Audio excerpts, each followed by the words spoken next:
Hey guys, it's Bill from Linden, Tennessee. Going to start this video off with a little lesson. Don't leave your gas bottle on for a couple days because it'll go empty. Unless you have a neighbor that also has a MIG welder that he doesn't ever use but has a full gas bottle. Thank you, Corey. You're the man. What are we up to this weekend? Making a bed for the mule. I think in the last video I showed you the base of the bed, the bottom of it, and that's made of a framework of 1¼ inch tubing, square tubing, basically trying to mimic the dimensions of the factory bed, and then 14 gauge welded to the top of it. Now these sides consist of 1-inch square tube, just 16 gauge, 1/16 inch thickness, wall thickness, going around the border, and then a 3/4 going through the middle. And I made it 3/4 just because it's kind of aesthetic. In hindsight, I wish I'd have put 2 here instead of 1 in the middle, especially on the back.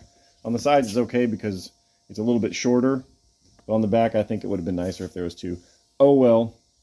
And then these sides, these are just 16 gauge here, and I just folded a lip around, so I don't have a 1x1 going across the top, so it's just a lip. This makes it kind of a cleaner look. If it wasn't for doing that, it would kind of look like this, where there's a seam, and I would have had to either stitch weld it or fully weld it and grind it or whatever. But as it is, it's just kind of a nice clean look. And welded the front to the bed so that it is in there, not going anywhere. At the moment it's just kind of tacked on the front side, but I'll come in behind it on the inside as well and just kind of stitch weld it in also. And then I'm also going to make some drop sides. I want to make it have drop sides. I've taken the liberty of doing this side before starting the video to show you how that kind of goes. Got a clamp holding it up, but really I don't need it. And so there we go. Drops down like that. I'm gonna have to come up with a little bumper over here so that if I ever wanted to drive with the sides down, it doesn't hit the tire. So I can do that. That's okay. And what I attempted to do, and succeeded fairly well, was make it so that when it's folded down, it's flat with the bed. So the bed here is 54 inches wide, and these are 12 inches, a little bit of gap in there. So that gives us nearly, that's almost 5 feet of the bed, 6, 7, that's almost 7 feet wide. So a guy could, reasonably put a 4x8 sheet of plywood on here sideways. Why would you do that? But we can. And I think what I'm going to do on the bottom here, I'm going to make a little arm that pivots on the bottom of the bed there, and then swings out sideways, and then has a little stop on it so that this can rest on there and have some support. And that's how that will be held up. And the way I did these hinges, let's go around to the other side. The hinges are just pieces of 3/4 solid rod that I put on the lathe and drilled a 1/2 inch hole. It's actually a 64th bigger, so 33/64. It's a clearance hole for 1/2 inch. And I was gonna put like 1/2 inch solid rod through there and then cotter pin it, but then I thought, well, why not just use all thread and put a lock nut on the end, because it's not like I'm going to be taking these sides off all that often. And yeah, so that's what I done. And then just welded the end in there, and then that way I'll have this end welded to the bed, and the hip pivot part will be welded to the sides, and you can just slide the sides off if you wanted to, if I wanted to.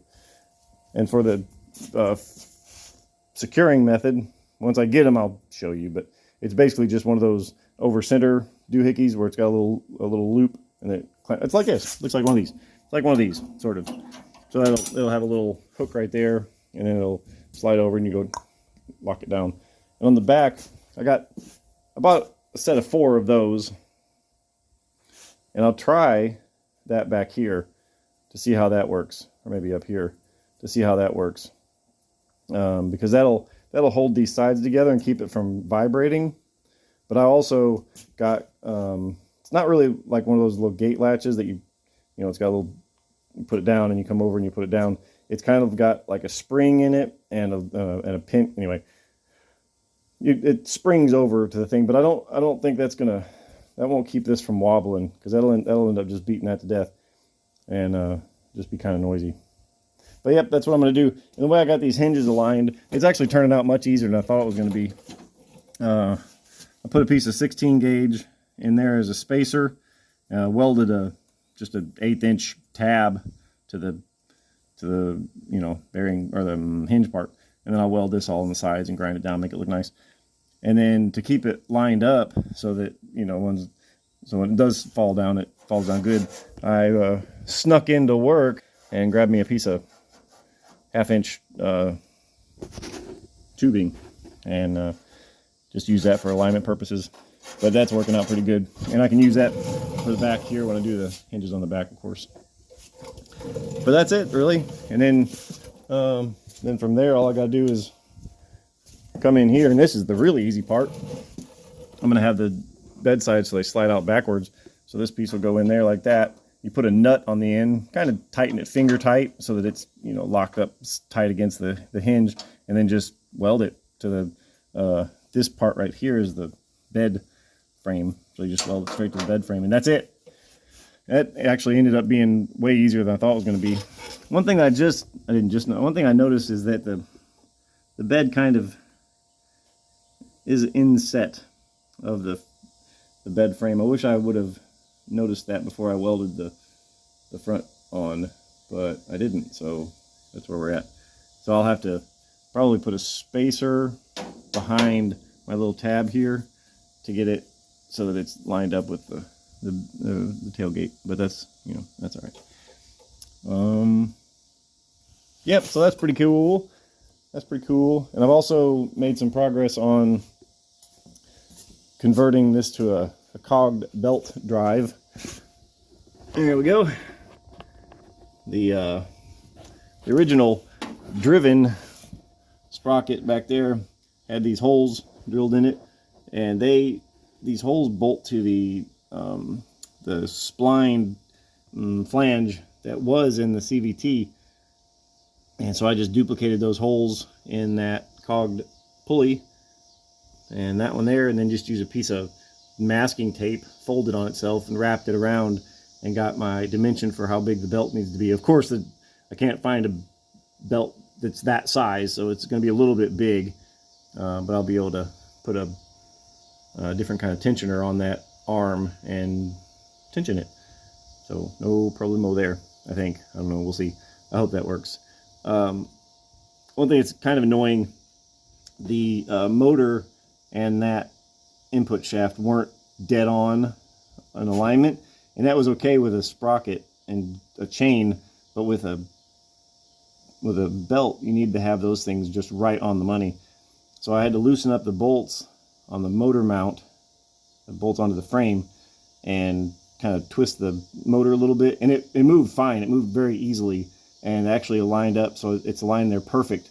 However, that screwed up all my spacing for all the spacers that I made for that support bearing to the motor, or to the transmission, and then more spacers from that support bearing to the pulley. So I'll have to remake those, or make little additional spacer bushings or whatever.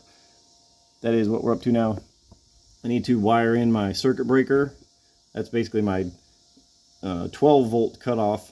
I could put a solenoid, a relay in there, and maybe have a switch on the dashboard, or I could just keep it like that. Because the issue I'm having, at least with this little bitty battery, if the battery has been discharged enough that it needs to be charged, my JLD up there will turn on its internal relay, and it'll hold it on until the battery is charged. But then it also turns on another relay that's underneath the bed, underneath the frame, to allow voltage to come in from the wall, the AC voltage to come in to the charger. And then whenever the battery's full, that relay closes, or that relay opens, that relay under the frame opens, everything's fine. But if it's not fully charged, and both of those relays are closed, then there is a drain on this battery, and it slowly drains it over time. And it takes about 2 or 3 days, but it'll drain it down to where everything turns off. Now the fix for that is, and I'm going to do this, is I'm just going to put a bigger battery. I'm going to put a bigger 12-volt battery on there. That way I can have an inverter, so I can have 110 volt AC or even 220 AC. Probably just 110 AC because I've already got that inverter. And then I can use this as a workbench, you know, for woodworking or whatever, with my little drop down sides. And that'll be pretty cool. I'll probably have a chain or a cable or something, so this will drop down flat and hold there, and you can sit on it like a tailgate does. Well, that's about it. So there you go. I also grabbed a couple more, well, now we're talking Cub stuff, but I grabbed a couple more pieces of metal so that I can address this thing. I can do all the fixes to it. But if you're interested in all that, then you can look at my other videos with my Miss Cub videos, and see what I'm doing with that thing. But unless something changes, thanks for watching, guys. We'll see you next time.